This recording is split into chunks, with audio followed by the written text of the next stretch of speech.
আমি জানতাম ডাক্তারগুলো এত ভয়ঙ্কর হয়। যেদিন আমি ডাক্তার হব না, দেখবেন সেদিন আপনার হৃৎপিণ্ডটাই খুলে নিয়ে আসবো। আমরিনের মুখে এরকম অদ্ভুত কথা শুনে ফিক করে হেসে দিল নিবিড়। হাসি দেখে গা জ্বলে উঠল আমরিনের। ভ্রু কুচকালো নিবিড়ের দিকে চেয়ে।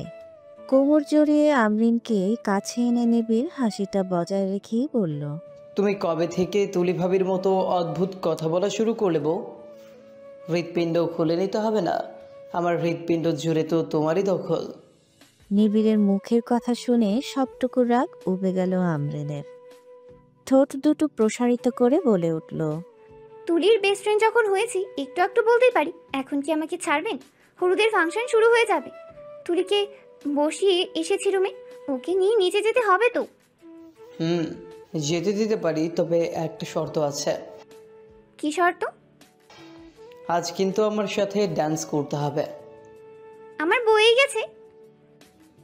গেছে তো, নালে সবার সামনে কোলে তুলে নিব। ভয় পায় না কিছু আমরি। কথাটা বলেই আমরিন নিজেকে নিবিড়ের কাছ থেকে ছুটাতে ব্যস্ত হয়ে পড়ল। নিবিড় হাতের বাঁধনটা শক্ত করে আমরিনকে নিজের সাথে মিশিয়ে নিল। দুষ্ট হেসে বলল, অন্তুটা বাবা হবে দেখে যে ভাব দেখাচ্ছে, আমার তো পিত্তি চলে যাচ্ছে। তা আমরিন, আমরা বাবা মা হলে কেমন হয়? চোখ বড় বড় করে তাকালো আমরিন। সাবলীল কণ্ঠে জবাব দিল। আজকাল নিবিড় নামক পাগল ঘুরে বেড়াচ্ছে সারা ঘরময়। আমরিনের মুখে এমন জবাব শুনে তীক্ষ্ণ নজরে চাইল নিবিড়। সাথে সাথেই আমরিন মুখে লুকালো নিবিড়ের বুকে। নিবিড় আমরিনকে জড়িয়ে নিতেই একটু হেসে বলে উঠল, বউকে কম চোখ রাঙাবেন, তাহলেই ভালো বাবা হতে পারবেন। আমরিনের আদরে কথাটা কর্ণপাত হতেই শুকনো হাসল নিবিড়। এই মেয়েটার জন্য সত্যি সে পাগলামি করে আজকাল। শান্তশিষ্ট মনটাও অস্থির হয়ে পড়ে তার বউটার জন্য। আদ্র পাঞ্জাবের হাত গুটিয়ে নিচে নেমে আসলো তাড়াতাড়ি করে। বহু কষ্টে রেডি হওয়ার সময়টুকু বের করেছে। বর হয়েও বহু কষ্টে রেডি হওয়ার সুযোগ পেয়েছে। হাস্যকর হলেও তা সত্যি। রাদীপ সাহেব অসুস্থ, তাই বাবাকে কিছু করতে না দিয়ে একা হাতেই সবটুকু আয়োজন সামলিয়েছে। বন্ধুদের উপর সব ছেড়ে দেওয়া যায় না। তার উপর তুলির শখ তাদের খুব বড় অনুষ্ঠান করে বিয়ে হবে, তাই কোনো ত্রুটি রাখছে না আদ্র। তুলির ছোট ছোট শখগুলো আদ্রর কাছে বিশাল, যা যেভাবেই হোক পূর্ণ করা প্রয়োজন। নিচে এসে স্টেজের সাজটার দিকে চোখ বোলালো আদ্র। পাশে এসে অন্তু, সাগর, নিবিড় দাঁড়ালো। সাগর দাঁত কিলিয়ে বলল, এই স্টেজের সাজ তো বেশ সুন্দর হয়েছে, কিন্তু তোর ছোট্ট তুলার সাজ কেমন হয়েছে তা দেখবি না? পাশ ফিরে সাগরের দিকে তাকালো আদ্র। সাগর হাত দিয়ে সদর দরজার দিকে তাকাতে ইশারা করলো। সাথে সাথেই একরাশ মুগ্ধতা আষ্টে পৃষ্ঠে জড়িয়ে নিল আদ্রকে। বুকের বাঁ পাশটা প্রচন্ড জোরে কেঁপে উঠল। তুলির মুখে লাজুক হাসি। মাথার উপর ওড়না ধরে রেখেছে সব মেয়েরা। তুলির চোখ নিচে রেখে দুহাতে গোলাপি লেহেঙ্গাটা আঁকড়ে ধরে ছোট ছোট কদম ফেলে এগিয়ে আসছে। তুলির গোলাপি রাঙা ঠোঁটের কোণে লজ্জালু হাসিটা আদ্রের হৃদয়ের কম্পন ক্রমশই বাড়িয়ে দিচ্ছে। এক দৃষ্টিতে তাকিয়ে আছে আদ্র। তুলি নিজেকে স্বাভাবিক রাখতে পারছে না। লজ্জায় মাথা তুলেও সামনের দিকে চাইতে পারছে না। না দেখেও তুলির মন টানছে আদ্র তার দিকে অপলকভাবে চেয়ে আছে, যা ভেবে লজ্জায় নত হয়ে পড়ছে। স্টেজের কাছে এসে আদ্রর দিকে না তাকিয়ে রাদীপ সাহেব ও সায়রা বেগমের সামনে এসে থেমে গেল। সালাম করতে নিলেই থামিয়ে দিলেন রাদীপ সাহেব।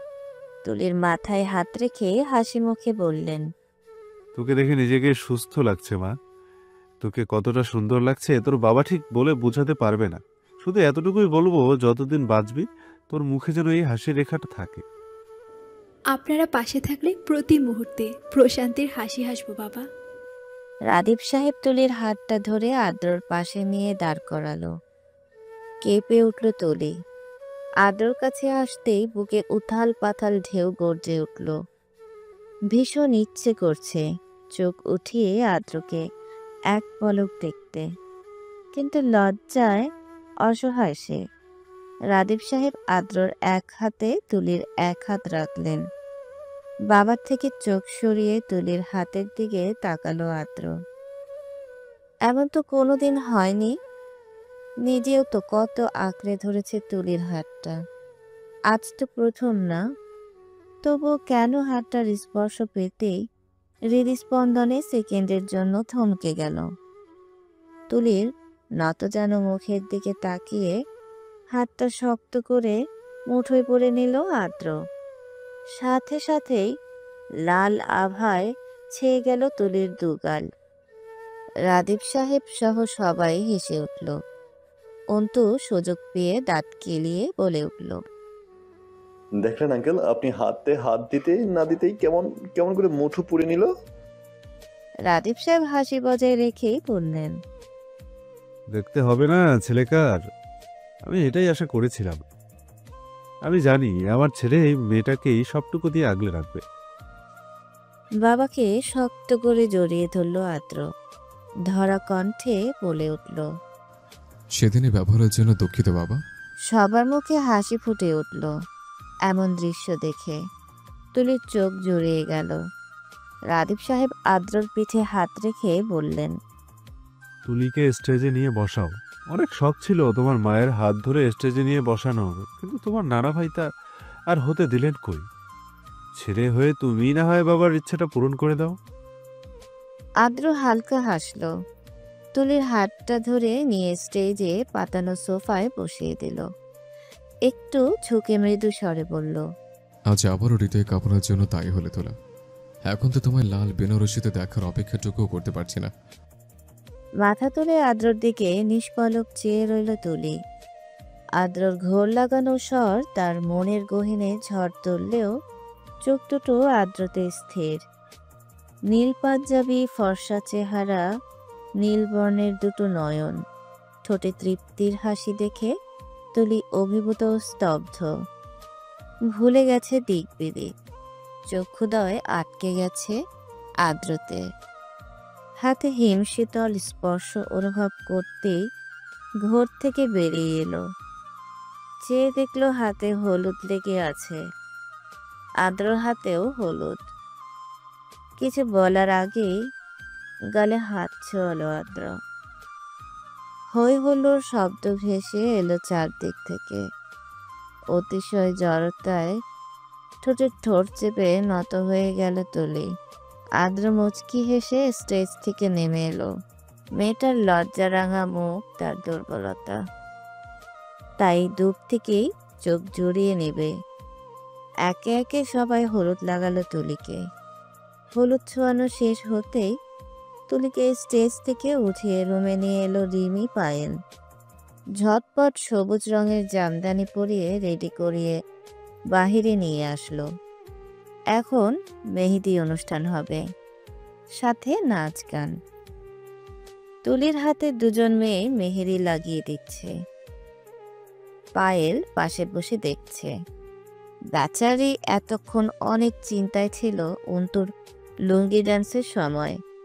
চিন্তায় ছিল যদি লুঙ্গি খুলে যায়। অবশেষে চিন্তামুক্ত হলো। নিবিড়, আমরেন, ইনশিতা, রনক, সাগর, রিমি সবাই কাপল ডান্স করেছে। তুলি সবার নাচ দেখে মুগ্ধ। সবকিছু স্বপ্ন স্বপ্ন লাগছে তুলির কাছে। আজ রাতটা কেটে গেলেই সারা জীবনের জন্য আদর অর্ধাঙ্গিনী হয়ে যাবে।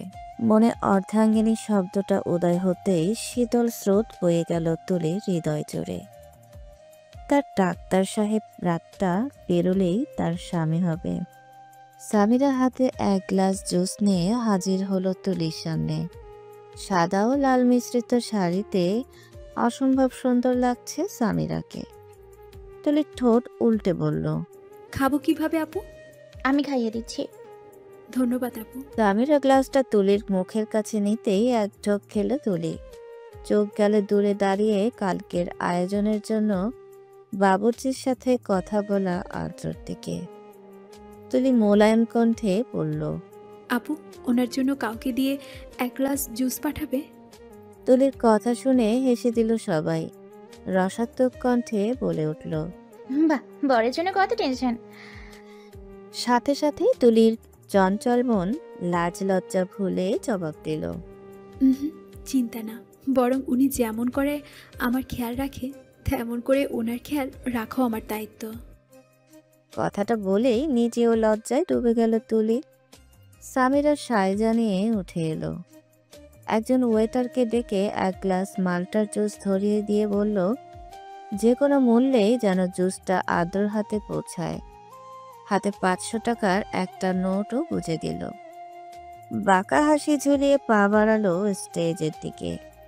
ওয়েটারটা গিয়ে আদ্রর হাতে জুস দিয়ে বলল, তুলি ম্যাম আপনাকে দিতে বলেছে স্যার, আর বলেছে মেহেদি শেষে দেখা করতে। সন্দেহ দৃষ্টি নিক্ষেপ করলো আদ্র। তুলির দিকে চাইতেই তুলি চোখের ইশারায় খেতে বলল। নিমেষেই সকল সন্দেহ দূর করে জুসটা খেয়ে নিল আদ্র। তুলি হালকা হাসলো। মেহেদি দেওয়া শেষ হয়ে গেছে সেই কখন। পা দুটো ঝিম ধরে গেছে বসে থাকতে থাকতে। মাথাটাও ব্যথা করছে ভীষণ। তাই আমরিন রুমে দিয়ে গেল। মেহেদিগুলো হালকা শুকিয়ে এসেছে। আচ্ছা, আদ্র কি আমার মেহেদি রাঙা হাত দেখবে না? আনমনে কথাটা বলে স্মিত হাসল তুলি। ড্রেসিং টেবিলের ওপর থাকা ফোনটা বেজে উঠল আওয়াজ তুলে। ঘড়ির দিকে তাকাতে দেখলো রাত 1টা বাজে। এমন সময় কে ফোন দিল? ফোনটা রিসিভ করতেই একটা মেয়ের স্বর ভেসে আসলো কানে। তীব্র কাশির চোটে কিছু বলতে পারছে না তুলি। ফোনটা টেবিলে রেখে হাত মুখ ধুয়ে আসলো। গলাটাও জ্বলে যাচ্ছে। পানি খেয়ে মোবাইল নিয়ে রুমের বাহিরে সিঁড়ির কাছে এসে নাম্বারটায় ডায়াল করলো। নাম্বারটা থেকে অনেকগুলো কল এসেছে। রিসিভ হতেই ওপাশ থেকে কিছু কথা ভেসে এলো। তুলির চোখে মুখে চিন্তার রেখা দৃশ্যমান হলো। বেমালুম ভুলেই গেছিল সে বিষয়টা। নিচু স্বরে বলল, আসলে আমার খেয়াল ছিল না। এই নাম্বারে আমার হোয়াটসঅ্যাপ অ্যাপ আছে, পিক তুলে পাঠিয়ে দিবেন প্লিজ। সমস্যা কি? ওপাশ থেকে মেয়েটা বলে উঠল। ম্যাম, আপনার মেয়েটাকে আর কিছু বলার সুযোগ দিল না তুলি। কিছু একটা চোখে পড়তেই বুকটা ধুক করে উঠল তার। ফোনটা কেটে দিয়ে তড়িঘড়ি করে এগিয়ে গেল সিঁড়ির দিকে। সামিরার কাঁধে আদ্রর এক হাত দেখে কষ্টে বুক ফেটে যাচ্ছে তার। মনে হচ্ছে কেউ হৃৎপিণ্ড বরাবর ছুরি বসিয়ে দিয়েছে। তুলিকে দেখে সামিরা ঢোক গেল। সামিরার দিকে দৃষ্টি না দিয়ে আদ্রর দিকে পানি ভর্তি চোখ নিবন্ধ করলো তুলি। স্বাভাবিক লাগছে না। আদ্রকে কেমন আগোছলো লাগছে। আদ্র তো কখনো এমন করে না। এমন ঢুলছে কেন? তুলি সামিরার কাছ থেকে এক প্রকার ছিনিয়ে নিল আদ্রকে। নিজের কাঁধে আদ্রর হাতটা রেখে বলল, কি হয়েছে সামির আপু? উনি এমন করছেন কেন? হয়তো আজও ড্রিঙ্কস করেছে তুলি। ড্রয়িং রুমে এসে বেসামালভাবে হাত থেকে পড়ে যাচ্ছিল, তাই আমি ভাবলাম রুমে দিয়ে আসি। সবাই তো বাহিরে। আকপটে বলল সামিরা। আদ্র ড্রিঙ্কস করেছে তা কোনো মতেই বিশ্বাস করতে পারছে না তুলি। কিন্তু আদ্রর অবস্থা তাই প্রমাণ করছে। হয়তো নিজের ইচ্ছেতে করেনি। তুলি মলিন কণ্ঠে বলে সামিরাকে উদ্দেশ্য করে বলে উঠল, তুমি যাও আপু, আমিও ওনাকে রুমে নিয়ে যাচ্ছি। কিন্তু আপু, আমি পারবো।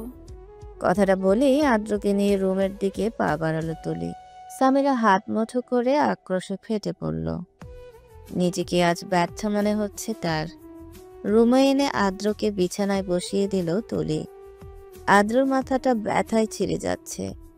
নেশার ঘোরে মন অবাধ্য হয়ে পড়ছে। আদ্রকে বিচলিত হতে দেখে তুলি টেবিলের উপর রাখা পানির গ্লাসটা নেওয়ার জন্য উঠে আসলো। ঘাড়ে গরম নিঃশ্বাসের উত্তাপ পেতেই গ্লাসটা হাত ফসকে পড়ে গেল ফ্লোরে। থরথর করে কাঁপতে লাগলো অনবরত। তড়িৎ গতিতে ঘরে দাঁড়াতেই চোখ আটকালো আদ্রর নেশাময় চাহনিতে। মনটা কেঁপে উঠল অজানা আশঙ্কায়। আদ্র যে নেশার ঘরে নিজেকে সামলাতে ব্যর্থ তা নির্দ্বিধায় বুঝতে পারছে। কাঁপা কাঁপা কণ্ঠে কিছু বলতে নিলে ঠোঁটে আঙুল চেপে শ- শব্দটা করলো আদ্র। কিছুটা নয়ে পড়তেই এক কদম পিছিয়ে গেল তুলি। আদ্র হাতটা চেপে ধরে নিজের কাছে নিয়ে আসলো। বিস্ময়ে দুচোখ বুঝে এলো তুলির। তৎক্ষণাৎ চোখে কার্নিশ বেয়ে গড়িয়ে পড়ল চোখ ভর্তি অশ্রুগুলো। রাতের আধার কাটিয়ে পৃথিবীর বুকে নেমে এসেছে এক স্নিগ্ধময় সকাল। সূর্যের আলোর পাশাপাশি রুমে ধেয়ে আসছে শীতল বাতাস। চার দেয়ালের প্রতিটি কণায় কণায় বাতাসের বিচরণ। হাওয়ার তালে কিছুটা নড়ছে আদ্রর কপালে পড়ে থাকা ছোট ছোট চুলগুলো। লোকমুখের কথা ডাক্তারি পড়তে পড়তে মাথার অর্ধেক চুল খোয়াতে হয়, অথচ আদ্র নামক সুদর্শন যুবকের মাথায় চুলেরও কমতি নেই। মানুষটা পারফেক্ট, সব দিক দিয়ে পারফেক্ট। এটা একটা ভুল, নিতান্তই ভুল বাক্য। পৃথিবীতে সবাই পারফেক্ট হয় না, কোনো না কোনো দিক দিয়ে ত্রুটি শূন্যতা থেকেই যায়। যেমন আদ্ররও আছে। দেখতে সুদর্শন হলেও তার রয়েছে চরম দুর্বলতা। তার দুর্বলতা একটা মেয়েকে কেন্দ্র করে। 28 বছরের এই সুদর্শক যুবকের দুর্বলতা 18 বছরের তুলিকে ঘিরে। হঠাৎ একটা দমকা হাওয়ায় রুমের সাদা পর্দাগুলো এলোমেলোভাবে উঠতে লাগলো। নিমেষেই সূর্যের কিরণ বিলুপ্ত হয়ে রুমটা হিম ঠান্ডায় পরিণত হলো। এক নজরে আদ্রর ঘুমন্ত চেহারায় দৃষ্টিপাত করে রেখেছিল তুলি। বাতাসে সে জ্বালাতন করায় নাচে আদ্রর সামনে থেকে উঠতে হলো তার। ধীরে পায়ে হেঁটে বেলকনির কাছে এসে কাচের দরজাটা লাগাতে নিলে বাতাসের দাপটে উঠতে লাগলো খোলা হালকা ভেজা চুল ও শাড়ির আঁচলটা। আকাশের দিকে তাকালো তুলি। আকাশ জুড়ে মেঘের খেলা। হয়তো আজ বৃষ্টি হবে, নয়তো আসবে কোনো প্রকাণ্ড ঝড়। তারই পূর্বাভাস দিয়ে যাচ্ছে কালো মেঘ ও এই দমকা হাওয়া। দরজার কাছে দাঁড়িয়ে চোখ বুঝে নিল তুলি। বাতাস এসে চোখে মুখে দোলা দিয়ে যেতে ঠোঁটের কোণে ফুটে উঠল মৃদু হাসির ঝলক। মনের কোণে ভেসে উঠল কিছু মুহূর্ত। আশ্চর্য, তুলির মন বিষাদে ছেয়ে যাচ্ছে না। কোনো তিক্ততাও তাকে গ্রাস করতে পারছে না। বিষাক্ত অনুভূতি হৃদয়পটে জমাট হতে অক্ষম। তুলির কাছে সবকিছুই নিছক সত্য, একটাই আদ্রর ভালোবাসা। তুলির ঠোঁট দুটো আলগা হয়ে এলো, মিনমিন স্বরে উচ্চারিত হলো। একটা আহত মন, ক্ষত বিক্ষত হৃদয় নিয়ে কোনো এক বসন্তে আপনার দুয়ারে এসে দাঁড়িয়েছিলাম। অথচ অথচ আপনি বদলে দিয়েছেন সময়। ভালোবাসা দিয়ে সুস্থ করে তুলেছেন আমায়। আমার হৃৎপিণ্ডের প্রতিটি অংশে ছড়িয়ে দিয়েছেন অনুরাগের অনল। কাছ লাগিয়ে তুলি আদ্রর সামনে এসে বলল। আদ্র গভীর ঘুমে মগ্ন। সারা রাত নেশার ঘরে থেকে এমন ঘুমানোটাই স্বাভাবিক। কিন্তু যখন ঘুমটা ভাঙবে তখন কি মনে পড়বে আদ্রর সব কিছু? স্মৃতির পাতায় কি সজীব থাকবে কিছু সময়? নিঃশব্দহীন একটা নিঃশ্বাস ফেলল তুলি। ঠোঁটে প্রস্ফুটিত হাসি নিয়ে হাত বাড়িয়ে আদ্রর কপালের চুলগুলো সরিয়ে দিল। একটু নিচু হয়ে কপালে নিজের অথর ছোঁয়ালো গভীরভাবে। চোখে জড়ো হলো জল। আর মাত্র কিছু সময় পর সারা জীবনের জন্য দুজন বিয়ের পবিত্র বন্ধনে আবদ্ধ হবে। ঘুচে যাবে সাময়িক দূরত্ব। মাথা উঠিয়ে ঘড়ির দিকে তাকালো তুলি। 7টা বেজে গেছে। সবাই হয়তো ঘুম থেকে উঠে গেছে, বিয়ে বাড়ি বলে কথা। অবশ্য তুলি ফজরের সময় নিজের ঘরে গিয়েছিল, একবার সবার চোখে ফাঁকি দিয়ে। এখন না গেলে পরিস্থিতি বিগড়ে যাবে, তাই উঠে দাঁড়ালো। দরজার কাছে গিয়েও আরেকবার ফিরে তাকালো আদ্রর মুখের দিকে। অজানা কারণেই বুকটা হাহাকার করছে। তুলির ইচ্ছে করছে না তার ডাক্তার সাহেবের কাছ থেকে একটু দূরে যেতে, তবে যেতে তো হবেই। কিছু সময় পরই তো বিয়ে, তারপর আমাদের জীবনের নতুন সূচনা ঘটবে। কথাটা বিড়বিড় করে বলেই হালকা হেসিয়ে বেরিয়ে এলো তুলি। চারিদিকে নজর দিতেই দেখলো দোতলায় কেউ নেই, সবাই নিচে। হাফ ছেড়ে দরজাটা চাপিয়ে দ্রুতগতিতে পা ফেলে রুমে চলে আসলো। ঘুম থেকে ধরফরিয়ে উঠল আদ্র কিছু শোরগোলের আওয়াজে। কোনো দিকে না চেয়েই মাথাটা চেপে ধরে বসে পড়ল। প্রচণ্ড ভার হয়ে আছে মাথাটা, সেই সাথে তীব্র ব্যথা। এমন তো কখনো হয়নি তার। কানে আবারও আওয়াজ এসে ভিড়তে মাথা তুলে চাইল চারপাশে। সাগর অন্তু নিবিড় ভ্রু কুচকে তাকিয়ে। চরম বিরক্তি নিয়ে আদ্র বলে উঠল, সমস্যা কি তোদের? সকাল সকাল এইভাবে পাগলের মতো চেয়ে আছিস কেন? বড় সাহেব, ঘড়িতে তাকালেই দেখতে পাবেন 9টা বাজে।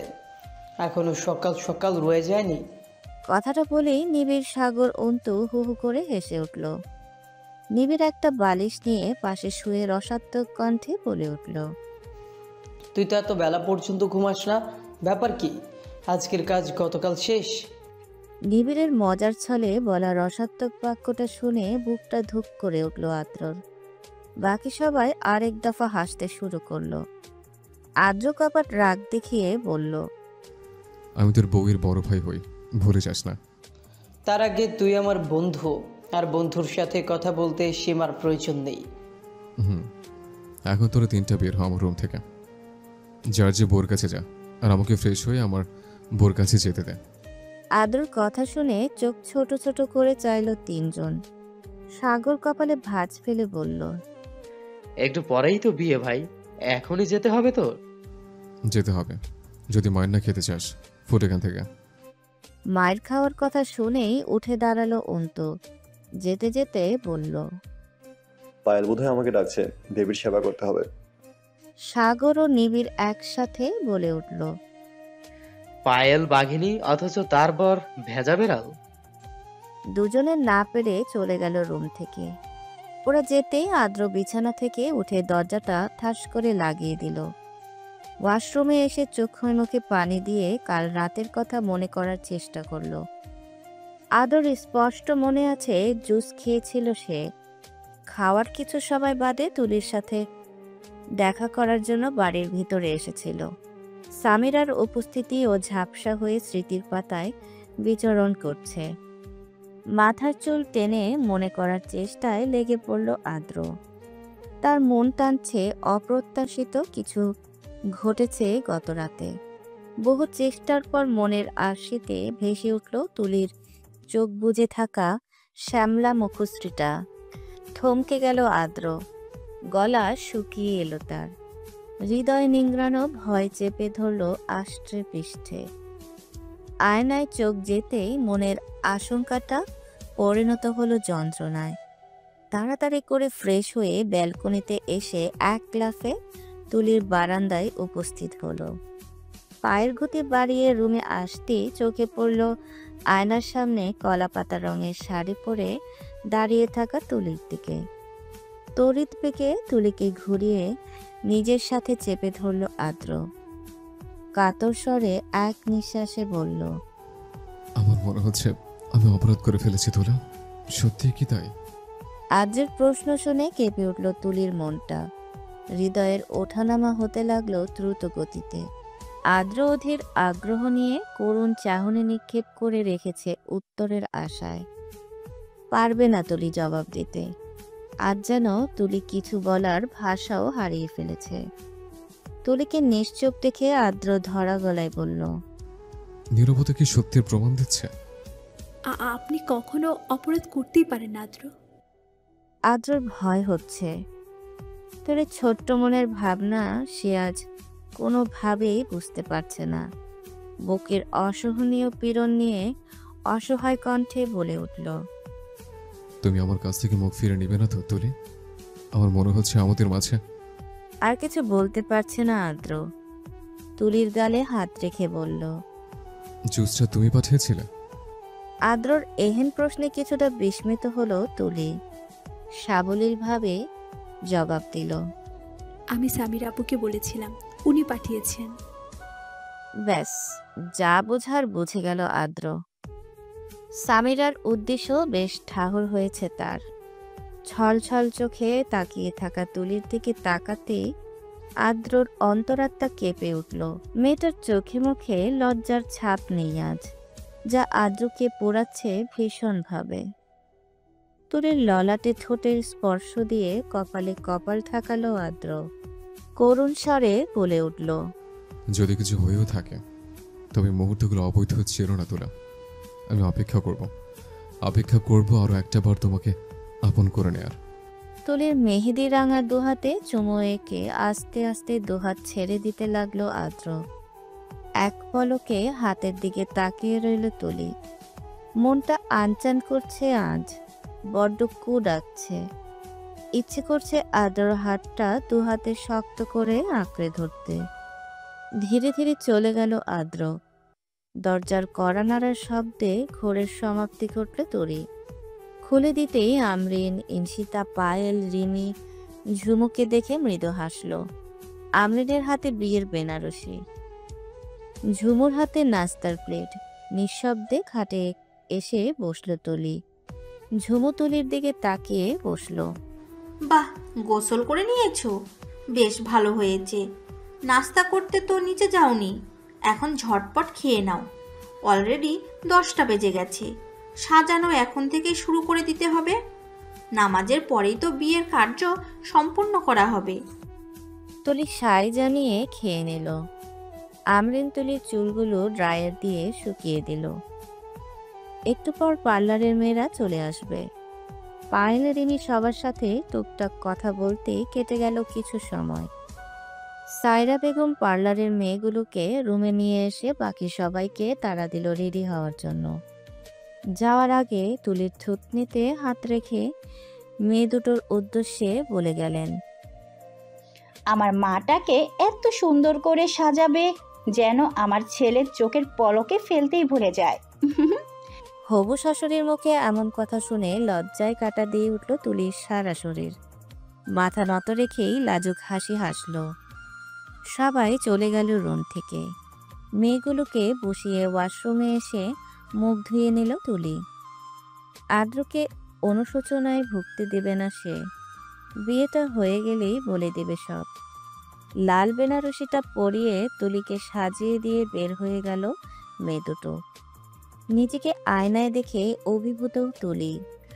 লাল বেনারসি তো আগেও গায়ে জড়িয়েছে, এতটা মন তো কাড়েনি তার।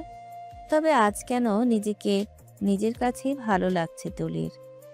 বেনারসিটা আদের পছন্দের বলে কি এমন? শ্বাস প্রশ্বাস ভারী হয়ে আসছে তুলির। কখন আদ্রকে দেখাবে নিজের এই রূপটা? আদ্রকে অপেক্ষা করাতে খুব খারাপ লাগছে তার। সে যে নিজেও ভীষণ অস্থির এক পলক তার ডাক্তার সাহেবকে সাদা শেরওয়ানিতে দেখার। আলতো হেসে চোখ বন্ধ করতেই কারো প্রতিচ্ছবি ভেসে উঠল মনের আঙিনায়। খুশিতে আত্মহারা হয়ে উঠল তুলি। শাড়িটা আঁকড়ে ধরে এগিয়ে যেতে যেন ধোঁয়াশায় হারিয়ে গেল মানুষটা। আটকে উঠল তুলি। দু চোখ খুলে সামনে রাখা পানির গ্লাসটা নিয়ে ঢকঢক করে খেয়ে নিল। এটা ভ্রম ছিল।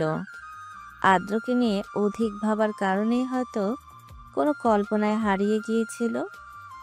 নামাজ শেষে সবাই একত্রিত হলো বাগানের স্টেজ করার দিকটায়। খুব সুন্দর করে স্টেজটা সাজানো হয়েছে। কনে ও বরের বাড়ি এক হলেও তুলির বেস্ট ফ্রেন্ড হিসেবে ভাইয়ের কাছ থেকে পই পই করে গেটের টাকা আদায় করেছে আমরিন। স্টেজের পাতলা পর্দা দেওয়া এক পাশে আদ্র বসল। নিজের হাতের কাগজটা এগিয়ে দিল কাজী সাহেবের দিকে। কাজী সাহেব কাগজটার দিকে চেয়ে হালকা হাসলেন। সাদা শেরওয়ানিতে আদ্র সবার নজর কাড়তে সক্ষম, কিন্তু সে যে অপেক্ষায় আছে তার তুলাকে লাল বেনারসিতে দেখার। ইচ্ছে তো হচ্ছে নিজে গিয়ে কোলে করে নিয়ে আসবে, কিন্তু এতে তার তোলা লজ্জায় মরে যাবে, যেটা ভেবেই আদ্রর ঠোঁটের কোণে প্রস্ফুটিত মুগ্ধ হাসি ফুটল। কল্পনায় এঁকে নিল তুলির লজ্জারাঙা বুধবেশী মুখটা। অবশেষে আজ দীর্ঘ অপেক্ষার সমাপ্তি ঘটতে চলেছে। আরও একবার প্রাপ্তির খাতায় নাম লেখাতে যাচ্ছে। রাদীপ সাহেব আমরিনকে আদেশ করলেন তুলিকে নিয়ে আসার জন্য। খুশিতে গদগদ হয়ে বাড়ির ভেতরে পা বাড়ালো আমরিন। একবার দেখে এসেছিল তুলিকে, তারপর আর যাওয়া হয়নি। শাড়ির কুচিগুলো ধরে তুলির রুমের সামনে এসে দাঁড়ালো। দরজা ঠেলে ভিতরে ঢুকে পুরো স্তব্ধ হয়ে গেল। মাঝরাতে ঢিলা একটা টি শার্ট পরে খালি পায়ে হুড়মুড়িয়ে বাড়ি থেকে বেরিয়ে গেল আদ্র। ছেলেকে এভাবে বেরিয়ে যেতে দেখে বুকটা কেঁপে উঠল রাদীপ সাহেবের। চোখে টলটল করতে লাগলো জল। চশমাটা খুলে চোখের পানি মুছে মেয়ের রুমের সামনে এসে দাঁড়ালেন তিনি। দরজায় কড়া নাড়ার শব্দ পেয়ে ঘুম ছুটে গেল আমরিনের। কিছুক্ষণ আগে চোখ লেগেছিল। আজকাল এ বাড়ির কারো চোখে ঘুম সহজে ধরা দেয় না। এই বুঝি আবার ঘটে গেল কোনো অঘটন। গলায় ওড়নাটা জড়িয়ে দ্রুত গতিতে ছুটে এসে দরজাটা খুলে দিল। দরজা খুলতেই বাবার অসহায় মুখটা দেখে কেঁপে উঠল অন্তরাত্মাটা। রাদীপ সাহেব ভেজা কণ্ঠে বলে উঠলেন, আমি নিরুপায় রে মা। এত রাতে তোদের জাগাতে খারাপ লাগলেও বাধ্য হলাম। আমার ছেলেটা আবারও বেরিয়ে গেছে।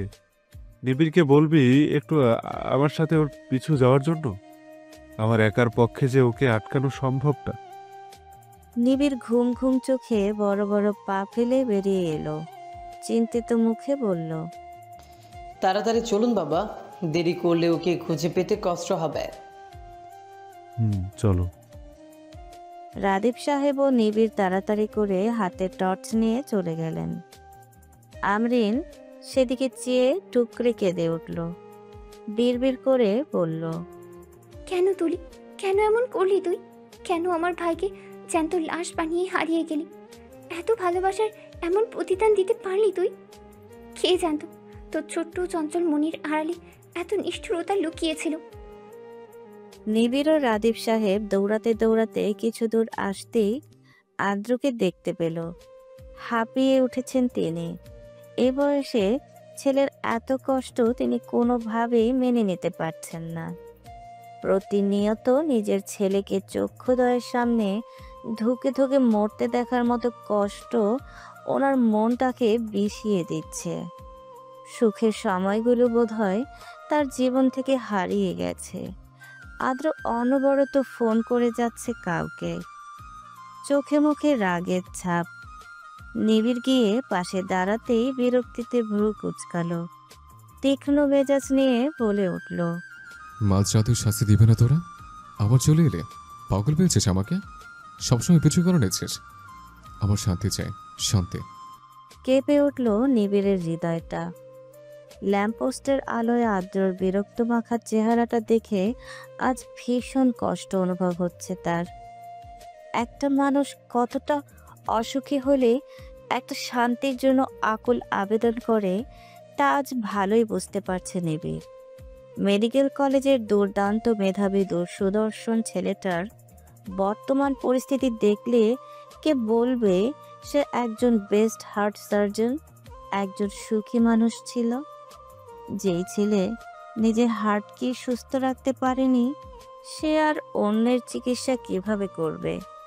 তাই তো ছেড়ে দিয়েছে ডাক্তারি পেশা। নিবিড়ের তো চোখগুলো দেখলেই ভয় হয়। নির্ঘুম কাটানো নীল বর্ণের চোখ দুটো এখন সর্বদাই লাল রঙে ছেয়ে থাকে। কারণ নীলাভ চোখে মুগ্ধ হওয়া মেয়েটা আজ আর মুগ্ধ হওয়ার জন্য ছুটে আসে না। নিবিড় উত্তপ্ত একটা শ্বাস ছেড়ে বলল, বাসায় চল আদ্র, রাত 2টো বাজে। এত রাতে তুই তুলি ভাবিকে খুঁজে পাবি না। খুঁজলে অবশ্যই পাবো। তোরাই তো আমার দোলাকে আমি খুঁজতে বাধা দিচ্ছিস। আমি আমার দোলাকে ঠিকই খুঁজে বের করব। নিবিড়ের চোখের কোণে জমে থাকা জলটা গড়িয়ে পড়ল। শার্টের হাতা দিয়ে মুছে ধরা গলায় বলে উঠল, আর কত খুঁজবি আদ্র? 4 মাস ধরেই তো পাগলের মতো খুঁজে বেড়াচ্ছিস। কখনো কুমিল্লা যাচ্ছিস, আবার ঢাকা ফিরে আসছিস, তো কখনো ঢাকার অলিগলিতে হেঁটে বেড়াচ্ছিস। কত লোক লাগিয়ে লিখেছিস ভাবিকে খোঁজার জন্য, তবুও কেন এত অস্থির হয়ে পড়ছিস? রাত বিরেতে কেন খোঁজার জন্য পাগলামি করছিস? ফিরে চল ভাই, একবার তাকিয়ে দেখ তোর বৃদ্ধ বাবার দিকে। লোকটা তোর জন্য ছুটে এসেছে। তোর কষ্ট আমাদের ঘুমোতে দেয় না, আমাদের বুকটা ফেটে যায় আদ্র। আমরা সবাই মিলে তো খুঁজছি। যে মানুষটা ইচ্ছে করে হারিয়ে যায় পৃথিবীতে, তাকে খুঁজে বের করা খুবই কঠিন আদ্র, খুবই কঠিন। নিবিড়ের দিকে এক পলক চেয়ে রাদীপ সাহেবের ছলছল চোখে দৃষ্টি রাখল আদ্র। আচমকাই ওনার পা জড়িয়ে বসে পড়ল রাস্তায়। চমকে উঠলেন রাদীপ সাহেব। নিমিষেই হার্টের ব্যথাটা বেড়ে গেল। আদ্র কণ্ঠে আকুলতা নিয়ে বলে উঠল, বাবা, জীবনে একবার আপনার সামনে কেঁদেছিলাম তুলিকে পাওয়ার জন্য। আজ আপনার পা জড়িয়ে ধরে আমার খুব কাঁদতে ইচ্ছে করছে, বায়না করতে ইচ্ছে করছে। একটু সুখ, একটু শান্তি এনে দিবেন বাবা। আমি একটু স্বস্তির নিঃশ্বাস নিতে চাই। আমার দমটা বন্ধ হয়ে আছে। প্রতিটা মুহূর্তে বুকের বাপাসটা অসহনীয় পীড়ন হয়। আমি ঘুমোতে পারি না। তুলিকে পেলে সব ঠিক হয়ে যাবে। আমি সুস্থ হয়ে যাব। আমার কিচ্ছু চাই না, শুধু একটুখানি স্বস্তি চাই। আমার তুলিকে চাই। স্যান্ডেল পরা পায়ে তরল কিছুর স্পর্শ অনুভব করতেই রাদীপ সাহেব হু হু করে কেঁদে দিলেন। নিজেকে শক্ত রাখতে পারলেন না তিনি। পারলেন না ছেলের চোখের জল দেখে আজ কঠোর থাকতে। একটা সময় ছেলের চোখের জল দেখেও কঠোর থেকেছিলেন। আজ শত চেষ্টা করেও চেয়েও ছেলের জন্য মেয়েটাকে এনে দিতে পারছেন না তিনি হাঁটু মোড়ে বসতেই নিবিড় এগিয়ে এলো। আদ্রের কোনো হেলদোল নেই, একদম নির্জীব হয়ে আছে। আটকে উঠল নিবিড়। রাদীপ সাহেবের বাহুতে হাত রেখে বলে উঠল, বাবা, এক্ষুনি আদ্রকে হসপিটাল নিতে হবে। ওকে স্বাভাবিক লাগছে না। আমি আমরিনকে ফোন দিচ্ছি গাড়ি নিয়ে আসার জন্য। রাদীপ সাহেব আদ্রর বাহু ঝাঁকালো। চোখ মুখ খিচে মূর্তির ন্যায় বসে আছে আদ্র। আতঙ্ক ছড়িয়ে গেল রাদীপ সাহেবের মনের ভেতর। ছেলেকে শক্ত করে জড়িয়ে ধরে কাঁদতে লাগলেন তিনি। হাসপাতালের করিডোরে বসে আছে সবাই। সায়রা বেগম কাঁদতে কাঁদতে অসুস্থ হয়ে পড়েছেন। সাগরের হাতটা ধরে নিঃশব্দে চোখের জল ফেলছে রিমি। মাঝরাতেও ঘুম নেই কারো চোখে। আদ্রর জন্য ছুটে এসেছে সবাই।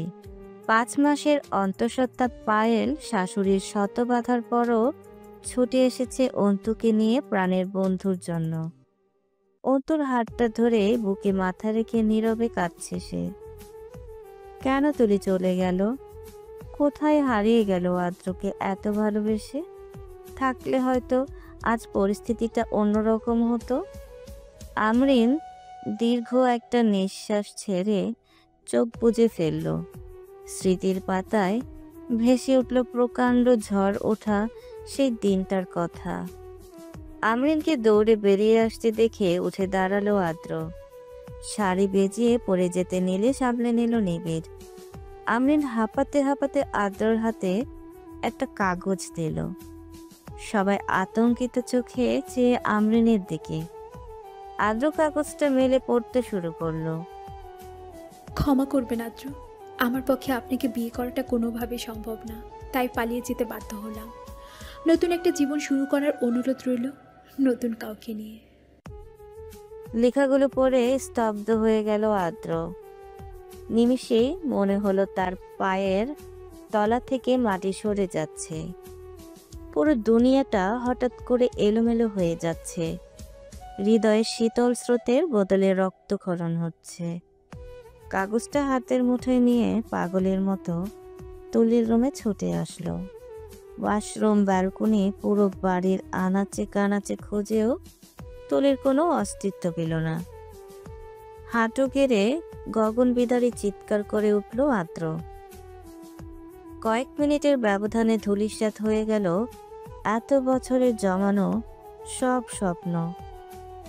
তুলি পালিয়ে গেছে, এটা কোনো ক্রমেই কেউ বিশ্বাস করতে পারছে না। ভাইকে চিৎকার করতে দেখে কেঁদে দিল ইনশিতা আমরিন। রিমি তো আজ আনন্দের অশ্রু দেখতে চেয়েছিল, তবে আদর চোখে কেন বিষাদের জল? হাসি খুশি বিয়ে বাড়িটা নীরবতায় ছেয়ে গেল।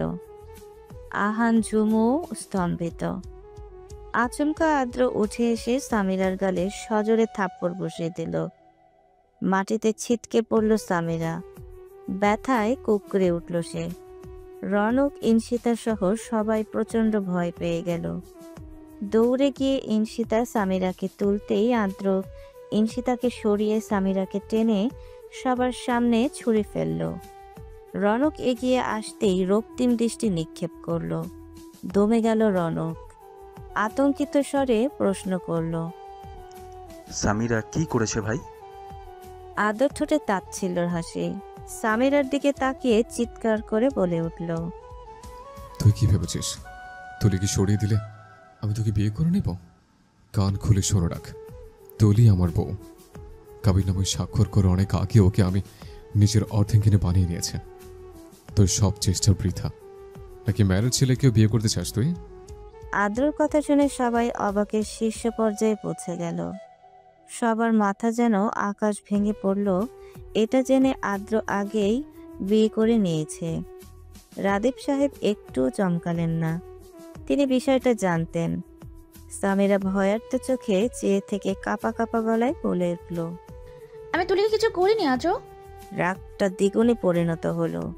হাঁটু গেড়ে হাতের ছুরিটা দিয়ে সামিরার হাতে আঁচড় কাটতেই চিৎকার করে কেঁদে উঠল সামিরা। রনক এগিয়ে এসে বোনকে আগলে নিল। কপাট রাগ দেখিয়ে বলল, পাগল হয়ে গিয়েছেন আপনি আদ্র ভাই? কি করছেন এসব? হ্যাঁ, হয়ে গেছে আমি পাগল। তোর বোনকে বল আমার বউকে বের করে দিতে, নয়তো আজও লাশ ফেলবো এখানে। তুই জানিস তোর বোন কাল আমার শরবতে অ্যালকোহল মিশিয়ে আমার সাথে অবৈধভাবে মিলিত হওয়ার ফোন দিয়ে ছিল। আমাকে ও তুলিকে আলাদা করতে চেয়েছিল, কিন্তু সফল হয়নি। আমার তুলি ঠিক সামনে নিয়েছে। ও কখন আমায় ছেড়ে যেতে পারে না। আমি ওর অস্তিত্বে মিশে আছি। আমাকে ছাড়াও বাঁচবে না। তোর বোনকে বল আমার তুলিকে ফিরিয়ে দিতে। বিষিয়ে উঠল রনকের মনটা। সেই সাথে বিমোর রূপ নিয়ে দাঁড়িয়ে আছে সবাই। রনক সামিরার দিকে তাকিয়ে প্রশ্ন করল, আদ্র ভাই যা বলছে সব সত্যি? তবে আমি তুলিকে কিডন্যাপ করিনি ভাইয়া। তুলি কোথায় আমি জানি না। সাথে সাথে সামিরার গালে থাপ্পড় বসিয়ে দিল রনক। একটা মেরে ক্ষান্ত হয়নি সে। পরপর আরো দুটো থাপ্পড় বসিয়ে আদ্রর হাত ধরে বলল, আমাকে ক্ষমা করে দিন ভাই। সামিরা হয়তো সত্যি বলছে। তুলি ভাবি কোথায় ও হয়তো জানে না। সামিরা নত মস্তকে কাঁদতে কাঁদতে বলে উঠল, কাল আমার উদ্দেশ্য খারাপ ছিল, কিন্তু আমি সত্যি বলছি আমি তুলিকে কিচ্ছু করিনি। তুমি যা শাস্তি দিবে মাথা পেতে নিব, কিন্তু তুলিকে এনে দেওয়া আমার পক্ষে সম্ভব না। ও কোথায় আমার জানা নেই। কথা না পারিয়ে আদ্র বেরিয়ে পড়ল তুলির খোঁজে। আহান, রনক, উল্টো সাগর, নিবিড় সবাই মিলেও খুঁজে পেল না তুলিকে। আদ্র সোর্স ব্যবহার করেও তুলির কোনো হদিস পেল না। তুলিবিহীন ধুধুর মরুভূমি পৃথিবীটা আদ্রর কাছে। পৃথিবীর সব রং যেন বিবর্ণ হয়ে গেছে, পরিণত হয়েছে ধূসর কিংবা সাদা কালোতে। মেঘে ছেয়ে গেছে তারার মেলায় মুখরিত হয়ে থাকা আকাশটা। ঘুম হারাম করে প্রতিটা দিন, প্রতিটি মুহূর্ত শান্তির খুঁজে ছুটে বেড়াচ্ছে সে। যেখানে প্রিয় মানুষটা হারিয়ে গেলে ছেলেরা সন্ন্যাসীর রূপ ধারণ করে মাদকাসক্ত হয়ে পড়ে, সেখানে আদ্র 5 ওয়াক্ত নামাজ আদায় করে মোনাজাতে তার তোলাকেই চেয়ে যাচ্ছে। সবার ভালোবাসার ধরন আলাদা। কেউ কেউ হারিয়ে অতিশোকে পাথর হয়ে যায়, আবার কেউ কেউ পাহাড় সম যন্ত্রণা নিয়েও ফিরে পাওয়ার জন্য চেষ্টা করে যায়। আদ্রর দুর্বলতা আদ্রকে গ্রাস করেই নিল। তুলি শুধু নিজে যায়নি, নিয়ে গেছে আদ্রর বেঁচে থাকার অবলম্বনটুকু। ডাক্তার বেরিয়ে আসতেই নিবিড় এগিয়ে গেল। ডাক্তার ইশতিয়াক চিন্তিত মুখে বললেন, কতবার বলেছি ডক্টর আদ্র আহনাফ জন্য কোনো স্ট্রেস না নেয়। উনি আমার কথা একদমই শুনছেন না। উনি একজন হার্ট সার্জন, ওনার হার্ট সম্পর্কে বেটার ধারণা আছে। তবুও কেন উনি এমন করছে বুঝতে পারছি না। উনি নিজেও জানেন এমন চলতে থাকলে একসময় কার্ডিয়াক অ্যারেস্ট হয়ে মারা যেতে পারেন। কথাটা বলে শুকনো একটা নিঃশ্বাস ছাড়লেন ডাক্তার ইশতিয়াক। সায়রা বেগম সবটুকু শুনতে পেয়ে কান্নায় ভেঙে পড়লেন। ওনার খুব অভিমান জমেছে তুলির প্রতি। এত করে বলেও কিভাবে পারলো মেয়েটা তার ছেলেকে ছেড়ে যেতে? নিবিড় করুণ স্বরে বলল, আমরা ভেতরে যেতে পারি? আসুন। সায়রা বেগমও রাদীপ সাহেবকে নিয়ে আমরিন ও নিবিড় কেবিনে গেল। সবাইকে দেখে মৃদু হাসলো আদ্র। সায়রা বেগমের চোখের পানি মুছে দিয়ে বলল, সামান্য একটু বুকের বাঁ পাশটা ব্যথা করছিল। তোমার পুত্রবধূ ফিরে আসলে ঠিক এটার উপশম হয়ে যাবে। আদ্রর হাতটা ধরে হাউমাউ করে কেঁদে দিলেন সায়রা বেগম। ডক্টর ইশতিয়াক কিছুটা সাহস জুগিয়ে বলে উঠলেন, আমার মনে হয় কি উনি বেঁচে নেই, নয়তো এত খোঁজার পরও কি আপনারা পেতেন না? ধপ করে আগুন জ্বলে উঠল আদ্রর মস্তিষ্কে। চূর্ণ বিচূর্ণ হয়ে যেতে লাগলো হৃৎপিণ্ড। চোখে রাগের ছাপ স্পষ্ট। আটকে উঠল নিবিড় ও আমরিন। আদ্র দাঁতের দাঁত চেপে আওয়াজ করে বলে উঠল, আমার বউ বেঁচে আছে, অভিমান করেছে হয়তো আমার উপর, তাই লুকিয়ে থাকছে। আমি জানি আমি ওকে খুঁজে বের করে যখন অভিমান ভাঙাবো তখন খুশিতে আত্মহারা হয়ে উঠবে। আমার বুকে মাথা এলিয়ে বলবে, আমি তো আপনার অপেক্ষায় ছিলাম ডাক্তার সাহেব। লেখক হিসেবে আপনার জীবন কাহিনী জানার খুব ইচ্ছে মিস শ্যামবর্ণা। আমার তো মনে হয় আপনার জীবন কাহিনীটা বেশ ইন্টারেস্টিং হবে এবং তা নিয়ে আমি সুন্দর এক উপন্যাস রচিত করতে পারবো। পুরুষালী সাবলীল কণ্ঠ শুনে মাথায় ওড়নাটা ভালোভাবে টেনে নিল জানালার কাছে দাঁড়িয়ে থাকা মেয়েটা। তারপর সম্মুখে দূরত্ব রেখে দাঁড়ানো ছেলেটার দিকে নির্লিপ্ত ভঙ্গিতে চাইল। ছেলেটার দিকে এক পলক চেয়ে বাহিরের পুকুরের পানিতে দৃষ্টি নিবদ্ধ করল। ছোট্ট একটা শ্বাস ছেড়ে বলল, আমি তুলি, বিয়ের আসর থেকে পালিয়ে এসে আপনাদের সাথে দেখা হওয়া। আপনাদের এনজিওতে ছোট্ট একটা চাকরি পাওয়ার দয়ার খাতিরে বেশ এইটুকু আমার জীবন। মৃদু হাসল ছেলেটা।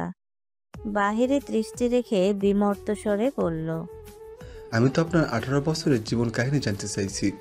বিয়ের আসর থেকে পালিয়ে আসার কারণ শুধু কি বর্তমান পরিস্থিতির সম্পর্কে অবগত ছিলেন বলে, নাকি হবু বড় খারাপ ছিল? হু হু করে কেঁদে উঠল তুলির মনটা। গলায় কঠোরতা রেখে তুলি জবাব দিল, ওনার মতো ছেলে হয়তো আপনি লাখে একটাও খুঁজে পাবেন না, আর না কোনো মেয়ে আমার মতো ভালোবাসা পাবে। তাহলে পালিয়ে কেন এলেন? যার এতটা প্রশংসা করছেন, এতটা ভালোবাসেন, তার কাছে কি একটা বারও বলতে পারলেন না সবটা খুলে? তার কি জানার অধিকার ছিল না? জানার চেয়ে ভালো থাকার অধিকার ছিল তার।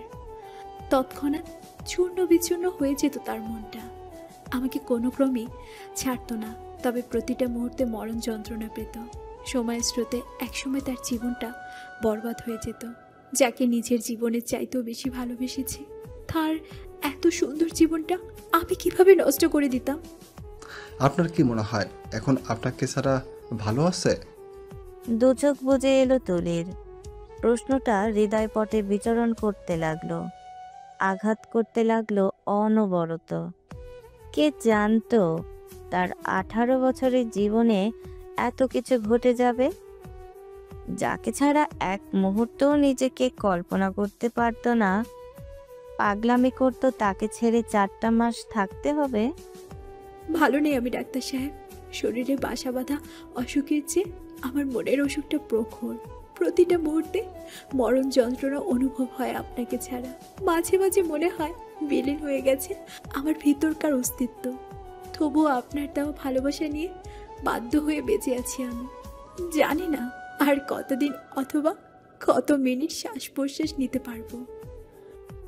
মনের কথাগুলো মনে চেপে রেখে তুলে দুর্বল গলায় বলে উঠল, ভালো নেই উনিও, তবে সময়ের ব্যবধানে একসময় নতুন একটা জীবন তো শুরু করতেই পারবেন। আচ্ছা, রিমিয়াপু আসবে না? ছেলেটা মুচকি হাসল, মাথা চুলকে বলল, আসবে, কিন্তু বুঝে নিত পালিয়ে বিয়ে করে ফেলেছি, তাই শ্বশুর আব্বা বড্ড খেপে আছে। আমার বউটাকে বের হতেই দেয় না বাসা থেকে। তুলি আর কিছু বলল না। ছেলেটার নাম আরিয়ান, পেশায় একজন লেখক। ছোট্ট এই এনজিওটা সে ও তার গার্লফ্রেন্ড মিলে খুলেছে, যে বর্তমানে তার জীবন সঙ্গিনী। বিয়ের আসর থেকে পালিয়ে কোনো দিকে যাওয়ার মতো নির্দিষ্ট স্থান ছিল না তুলির। উপায় না পেয়ে ট্রেন স্টেশনে এসে যেই ট্রেন পায় তাতেই উঠে পড়ে। ট্রেনে পরিচয় আরিয়ান ও রিমের সাথে। জীবনের পুরোটা খুলে না বললেও রিমের কাছে পালিয়ে আসার কারণটা বলেছে। রিম অত্যাধিক মিশুক স্বভাবের একটা মেয়ে।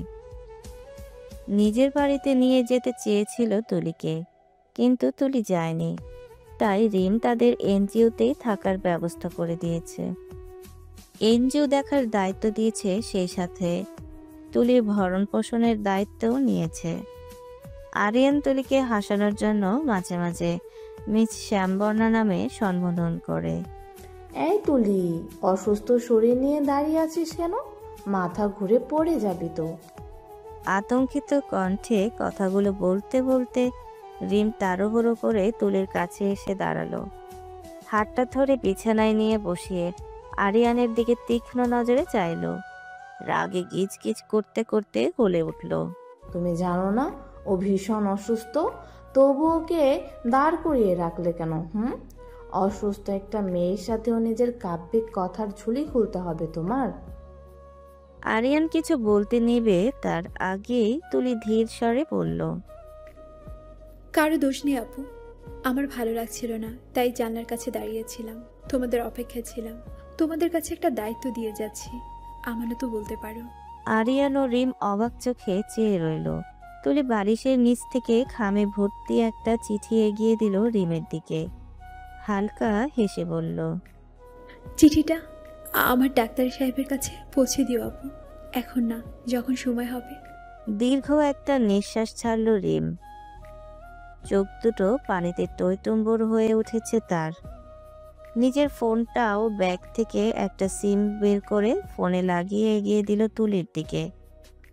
আলতো হেসে বলল, তোর ডাক্তার সাহেব 2 দিন আগে রাত 2টোর দিকে এই নাম্বারে পাগলের মতো কল দিচ্ছিল, তাই উপায় না পেয়ে সিমটা খুলে ফেলি। এভাবে কতদিন ফোন না দিয়ে কথা বলে সেকেন্ডের জন্য বিষাদ মাখা কণ্ঠটা শুনবি? একটাবার কল দিয়ে কথা বল। এভাবে সব কিছু থেকে ওনাকে অজ্ঞাত রাখতে পারিস না তুলি। আমারই ওনার কণ্ঠ শুনলে কষ্ট হয়। তোর কি একটু হৃদয়টা কেঁপে ওঠে না? চোখ ছাপিয়ে জল নেমে এলো তুলির 2 চোখ থেকে। ক্ষত বিক্ষত তার হৃৎপিণ্ড 4 মাস আগেই হয়ে গেছে। এখন সেই ক্ষত যেন নতুন করে তাজা হয়েছে। নিজের মনকে বেঁধে রাখতে চেয়েও অক্ষম। এখনো ইচ্ছে হয় ফিরে যেতে, আদ্রকে বুকে মাথা রেখে একটু শান্তি পেতে। কাঁদতে কাঁদতে বলে উঠল, আমার খুব কষ্ট হয় আপু, চিৎকার করে বলতে ইচ্ছে করে, কেউ যেন আমার আদ্রকে এনে দেয়। আমার নিঃশ্বাস ফেলতে কষ্ট হয় ওনাকে ছাড়া। তুলা, চেনা স্বর, অতি প্রিয় সেই ডাক কর্ণকুহর হতেই চমকে উঠল তুলি। প্রচন্ড জোরে কেঁপে উঠল তার হৃৎপিণ্ড। বিস্মিত চোখে একবার রিমের দিকে তাকিয়ে মোবাইলের দিকে তাকালো। মুহূর্তেই গলা শুকিয়ে গেল। ওই পাশ থেকে আদ্রর স্বর ভেসে আসছে কানে অনবরত। রিম কি তার সাথে বেইমানি করলো? না, সে তো ছোট বোনের কষ্ট সহ্য করতে না পেরে এমন একটা পদক্ষেপ নিল।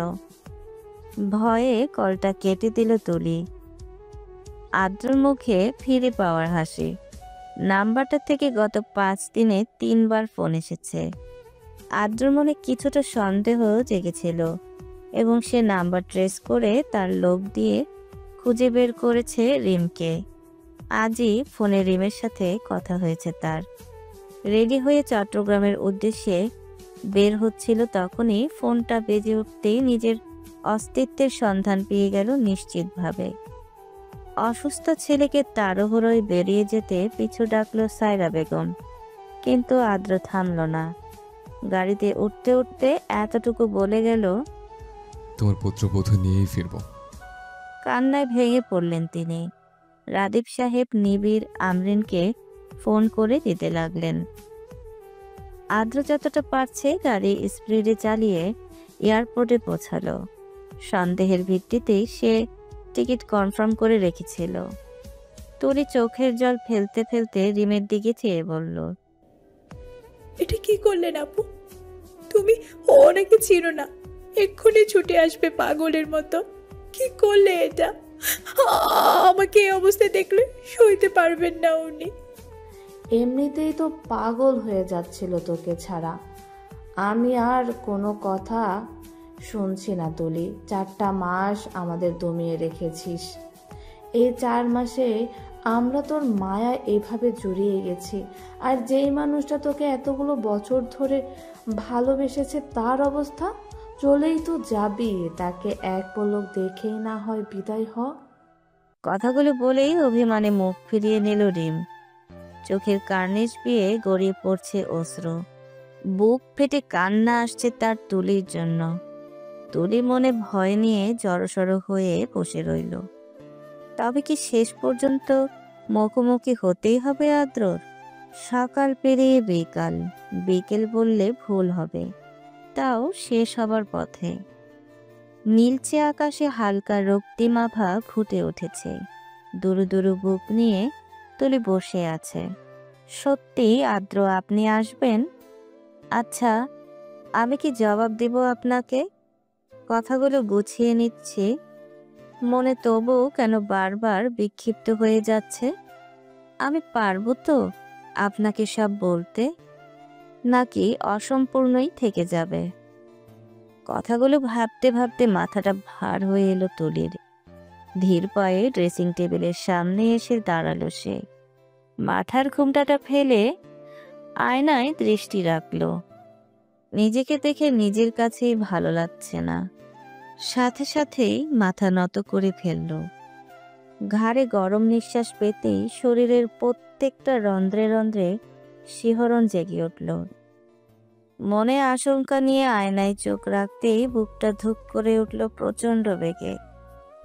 দমিয়ে রাখা অনুভূতিগুলো সজীব হয়ে উঠল। চোখের পলকেই পিছু ঘুরে মানুষটার বুকে আছড়ে পড়ল তুলি। আজ আর বাধা মানছে না কোনো অনুভূতির। 4 মাসের দূরত্ব তিলে তিলে পুড়িয়েছে দুটো হৃৎপিণ্ড। আদ্রর বুকে খামচে ধরে শব্দ করে কেঁদে দিল তুলি।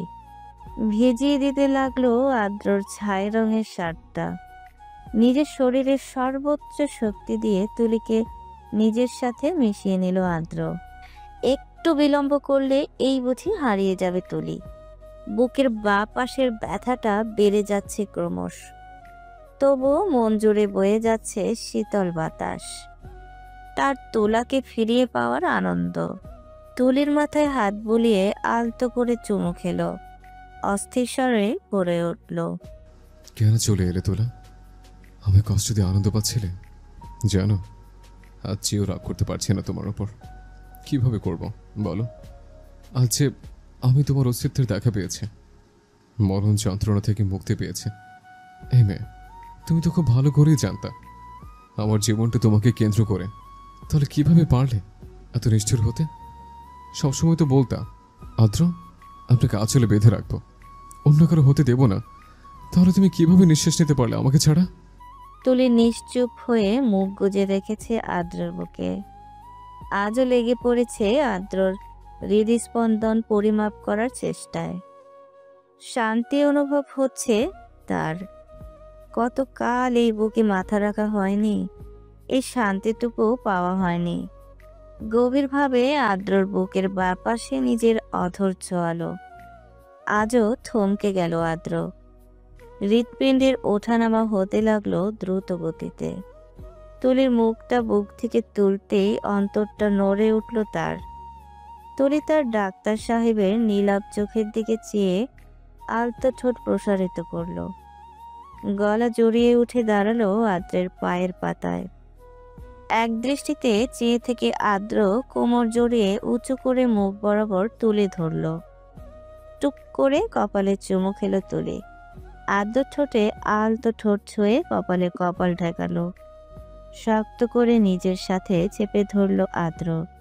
দু চোখ বন্ধ হয়ে আসলো দুজনের। অনুভব করতে লাগলো সুখময় মুহূর্তটা। চোখের পাতা ভিজিয়ে গাল বেয়ে গড়িয়ে পড়ল জমে থাকা অশ্রু।